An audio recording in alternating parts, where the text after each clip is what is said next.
आप देख रहे हैं अल्फा डिफेंस हिंदी में आपका स्वागत है। नमस्कार दोस्तों, आज के इस वीडियो में हम लोग बात करने वाले हैं डीआरडीओ की तरफ से डेवलप किए जाने वाले एक high altitude long endurance drone के बारे में। डीआरडीओ की लैब एडीई की तरफ से एक नया प्रोजेक्ट इनिशिएट किया गया है, जिसके तहत भारत में एक लॉन्ग एंड्योरेंस ड्रोन बनाया जाएगा जो हाई एल्टीट्यूड पर उड़ने में सक्षम होगा, जैसे कि यूनाइटेड स्टेट्स ऑफ अमेरिका का MQ-9 रीपर है। अगर स्पेसिफिकेशंस की बात की जाए तो ये ड्रोन 35,000 फीट की ऊंचाई पर उड़ने में सक्षम होगा। अगर एंड्योरेंस की बात की जाए तो ये 25 आवर्स तक की एंड्योरेंस देगा। इसके अलावा अगर पेलोड की बात की जाए तो ये लगभग 20,000 किलोग्राम का पेलोड भी कैरी करने में सक्षम होगा, यानी कि काफी हद तक ये drone United states of America के MQ-9 रीपर जैसी क्षमताएं रखेगा। डीआरडीओ ने इस ड्रोन को लेकर फीजिबिलिटी स्टडी कंप्लीट कर ली है, और फीजिबिलिटी स्टडी का मतलब है कि अब डीआरडीओ की तरफ से भारत सरकार से इस प्रोजेक्ट को लेकर पैसे मांगे जाएंगे। यानी कि अगर भारत सरकार की तरफ से इस प्रोजेक्ट को सैंक्शन किया जाता है तो इसका डेवलपमेंट शुरू हो जाएगा।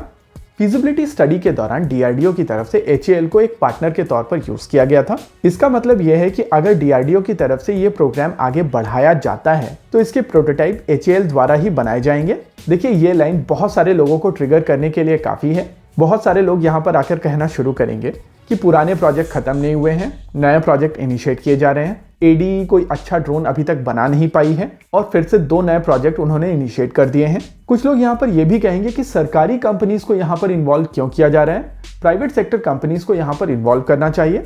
देखिए, इन तीनों क्वेश्चंस को एक एक करके यहाँ पर एड्रेस करते हैं। तो सबसे पहला क्वेश्चन ये है कि अगर डीआरडीओ की तरफ से एग्जिस्टिंग ड्रोन प्रोग्राम्स को ही कंप्लीट नहीं किया गया है तो इस नए प्रोग्राम के ऊपर काम क्यों किया जा रहा है। देखिए, अगर आप एग्जिस्टिंग प्रोग्राम्स को देखें तो रुस्तम 2 कंप्लीट है, रुस्तम 1 जिसका आर्म्ड वेरिएंट आर्चर है वो भी कंप्लीट है, यानी कि डेवलपमेंट साइड से चीजें कंप्लीट हो चुकी हैं और नए प्रोजेक्ट नेचुरली लिए जाएंगे। आर्चर NG को लेकर काम शुरू हुआ है और रुस्तम 2 यानी कि तपस ऑलरेडी बनकर तैयार हो चुका है।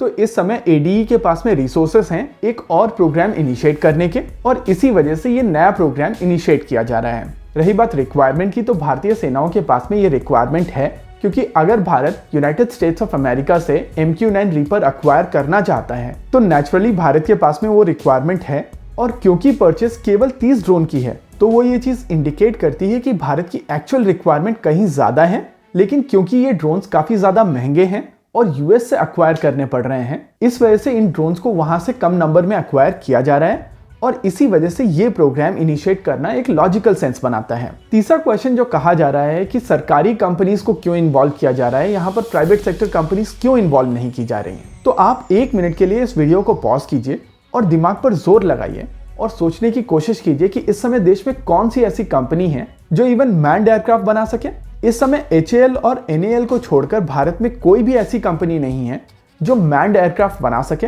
और इसी वजह से नेचुरल चॉइस बनती है डीआरडीओ की कि डीआरडीओ इन्हीं कंपनीज के साथ में कोलैबोरेट करे।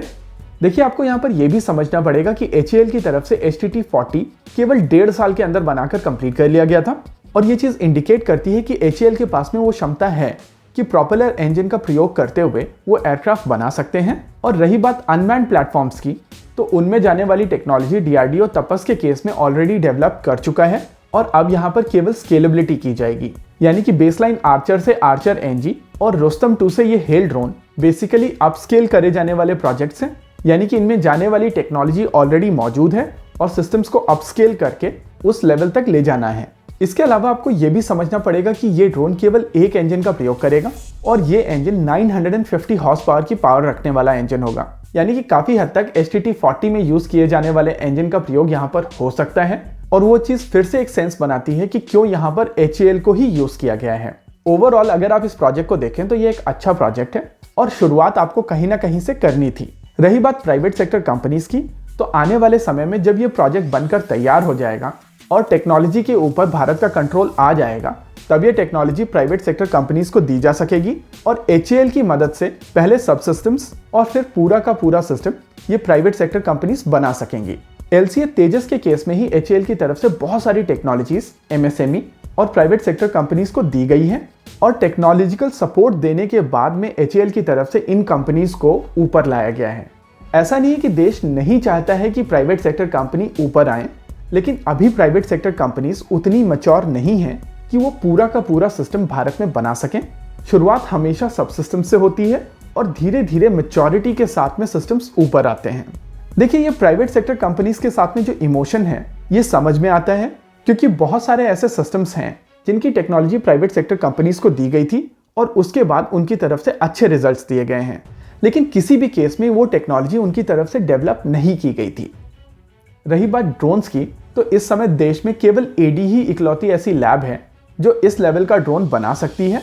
हालांकि प्राइवेट सेक्टर कंपनीज की तरफ से काफ़ी अच्छा काम ड्रोन सेगमेंट में किया गया है, लेकिन ये ड्रोन्स छोटे ड्रोन्स हैं और जिस लेवल के ड्रोन की हम लोग यहाँ पर बात कर रहे हैं उसके लिए क्षमता प्राइवेट सेक्टर कंपनीज में अभी नहीं है। हालांकि पोटेंशियल बहुत है और बहुत ज़रूरी है कि भारत सरकार इन प्राइवेट सेक्टर कंपनीज को सपोर्ट करते रहे। इसी के साथ आज के इस वीडियो में रखते हैं केवल इतना ही। वीडियो को अंत तक देखने के लिए धन्यवाद। देखते रहिए अल्फा डिफेंस। जय हिंद।